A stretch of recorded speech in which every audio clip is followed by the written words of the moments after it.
I just wanted to talk about Joe Rogan, comedy, and Dave Chappelle. Okay. Okay. Damn, I didn't expect this. So, what did you think was going to happen when you called? Did you just wait on hold? I don't know, man. It's been like a week or two, and I got off early today. I'm just a little shook up right now, but it's all good. All right, good. I'm glad you got off early. Me too. Anyway, let's get on the topic. So, I am a stand-up comedian. All right. I'm a black guy. Dave Chappelle, for a number of comedians, is a hero, right? Yep. And he is famously friends with Joe Rogan, which is whatever. My issue is currently, if you got me wrong about this, I want you guys to tell me I'm off base and I'll shut the hell up about it. But I feel like it's weird how when George Floyd was murdered, Dave Chappelle had his special. It was like the 9-minute one, and it was, really impassioned, and he had a lot to say about that, right? So we move forward. We have the Buffalo shooting. Also tragic, horrible. And I think it's great. He's giving money, I guess doing a show there and giving the proceeds to the families of the victims. That's great. Where my issue kind of comes in is I feel like Joe Rogan's rhetoric, and he seems to be friends with a lot of people whose rhetoric leads to those direct consequences. And it's odd how Chapelle, and I keep using Chapelle as a specific example because he's dipped his feet in social movements before, and it just seems odd. Sorry? Yeah, go ahead.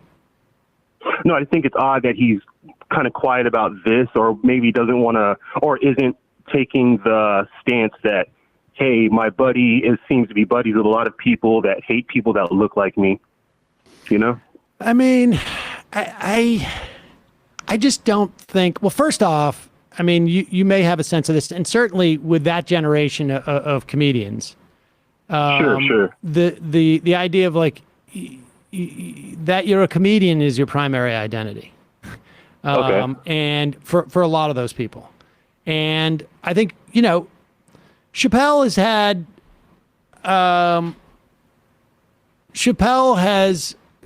I think he had a very difficult time with his experience, whatever, I guess it was 20 years ago now, under the spotlight and the demands that were put on him. And I don't, and I think on some level that made him more comfortable being on the outside of those things. And I think, being on the other end of like criticism, particularly for people who are comedians, they don't have necessarily a great response to it. It's one thing that they can handle not getting a laugh, but at one point you also Chappelle doesn't go into areas where he doesn't get a laugh very often. It doesn't happen. Yeah. This is what happens when you become a famous comedian. The rooms, every room you enter into, by room I mean, you know what I mean by room, but like any place you play, Right. become 75% easier. Yes. I mean, just You're the cool kid in the room. Yeah, but as a comedian, right? The first thing that you need to do is the audience has to have confidence in your being funny. And once the audience is convinced that you're funny, whatever comes out of your mouth at that point is funny to them. And yeah, they're in your hand at that point. Yeah, and when Chappelle or Rogan walk into a room, certainly when they have people have bought tickets to specifically see them, but even if they walk into a comedy club at this point, or at any point over the past 20 years, as soon as they walk on stage, they've already achieved what it's going to take you, Hugh. Oh, it's Q, like QAnon, but not QAnon. Well, yeah. I mean, the point is like when Hugh gets up there to start telling jokes, he's got to prove to the audience that he's funny in those first 4 or 5 jokes. And then it becomes a little bit easier. They'll give you the benefit of the doubt, although you could lose it. These guys don't have that dynamic anymore. And so when they start getting criticism, they tend to react in the same way, which is like it's not so much about certain principles as much as it is about, I mean, I'm not saying they're unprincipled, but it becomes like that part of the brain kicks in more. That's what I'm saying. So I wouldn't overthink this too much. I think rather than try and certainly from my perspective, for the most part, rather than try and figure out like why are they doing this or why are they doing that, it is to sort of assess just what they're doing, A, and B, just sort of what the broader dynamic is. Like, with Rogan, when he does this stuff, like this is who Rogan is. And I don't think he is a conservative ideologue, and I don't think he perceives himself as there to deliver conservative stuff. I just think that like he's in over his head on some of this stuff and just repeats what the people around him tell him. I think Chapelle has a little bit more of a foundation in some type of ideological stuff. In some areas, I think his politics are bad and also influenced by the fact that he's gotten pushback on some stuff. Yeah.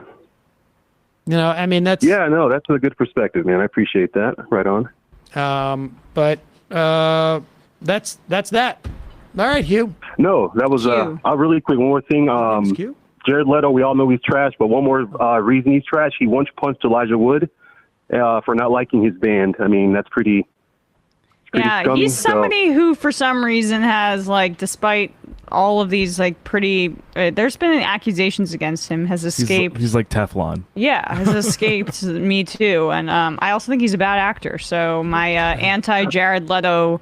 Thank you for backing Preaching to the my choir anti-Jared Leto. Of course. For the audience, for anyone who didn't know, he punched Mr. Frodo. He once punched him because he didn't think his band was great. So just throw that on the Jared Leto 30 Seconds to Mars is nothing to write home about either. So. Not a fan myself, but no, you guys keep up the good work, and I will keep listening and hopefully speak to you soon. Thanks for the call. Thanks, Q. Of course. Take care, guys. Was it Q or Hugh? Q. Q. Okay. Oh, is that why you said Q? Yeah. Oh. And you just kept, I thought you were going with a bit when you said Q. I didn't. Okay. Yeah. Nathan Coyote. If Art Bell lifted kettlebells back when he was alive and on the radio, we'd have an entirely different 2000s. Move over, Rush. Also, Rogan used to be a fan of Coast to Coast back in the day when Art Bell was the host. Now you can see where he gets his conspiracy roots. I think that you can also just say something about, in the way that Jon Stewart, I know, his politics for an adult when you were watching it, maybe not that great, but for someone like me growing up was instrumental in viewing the Iraq War through an outraged lens. And now his politics, I haven't watched his new show, whether it's on Showtime or whatever, but I haven't heard great things. Probably outlived its poignancy or usefulness and hasn't been updated. Not everybody. Stewart? Yeah, Stewart. In the same way, I think that there's something you can say for Chappelle's critiques. I mean, they're just rote though. They're just cut and pasted from other people that have trans concerns. Well, the trans stuff aside though, in terms of just when maybe it was more biting, or maybe when Chappelle was speaking out about that, But I think he's still funny, except he does the trans stuff. I think he can still do jokes as good as he Yes. I think he's still top of the line as far as constructing a joke, but it's he's just 3 straight trans segments. Frankly, I've abstained from watching a lot recently because of the trans stuff. But also the thing about the Chappelle stuff too is that I agree with you, Matt, in the sense that on his specials, he is genuinely funny when he's not talking about it, because he's not really making jokes when he's talking about it. He's just talking as if he's an aggrieved caller into a radio station or something about trans people. If there were jokes involved, it would be funny, but it seems more like he's just literally airing grievances. Complaining, yeah. If you had listened to Janine and I, you would have a different perspective on Jon Stewart's politics. I know, at that time. but I was... What were the complaints at the time? Well, the complaints are almost exactly what they are today. First off, the show started off as a critique of media, which it was much better to do. It was initially, the show was initially, even back when Craig, whatever that dude's name, Kilborn was Minnesotan, I think, was the host. It was a critique of the news, and then his politics were always West Wing politics. Yeah. Yeah, he's also anti-union, as David Feldman likes to go into. And he would have McCain on and sort of promote McCain. And because he was a good man, that type of thing. And it's just like, dude, come on. No, I know. But like someone like, I mean. No, but I'm not. No, I'm not. No. My point is that like someone like John Oliver now, who, if anybody, people call in and say like, how do I get my right wing parent, or how do I get my like centrist or lib parent to have better politics? He's a great person for people to watch to turn them more left. Like he is an updated version of what Jon Stewart could be now. Yeah. And so sometimes people just like their politics, it might resonate in a certain time, and they don't. I will compliment you here. You have been in this industry for a long time, and you've updated with the times. That's not a lot of what people are. Whatever. Now I feel uncomfortable doing that. But I'm an old man.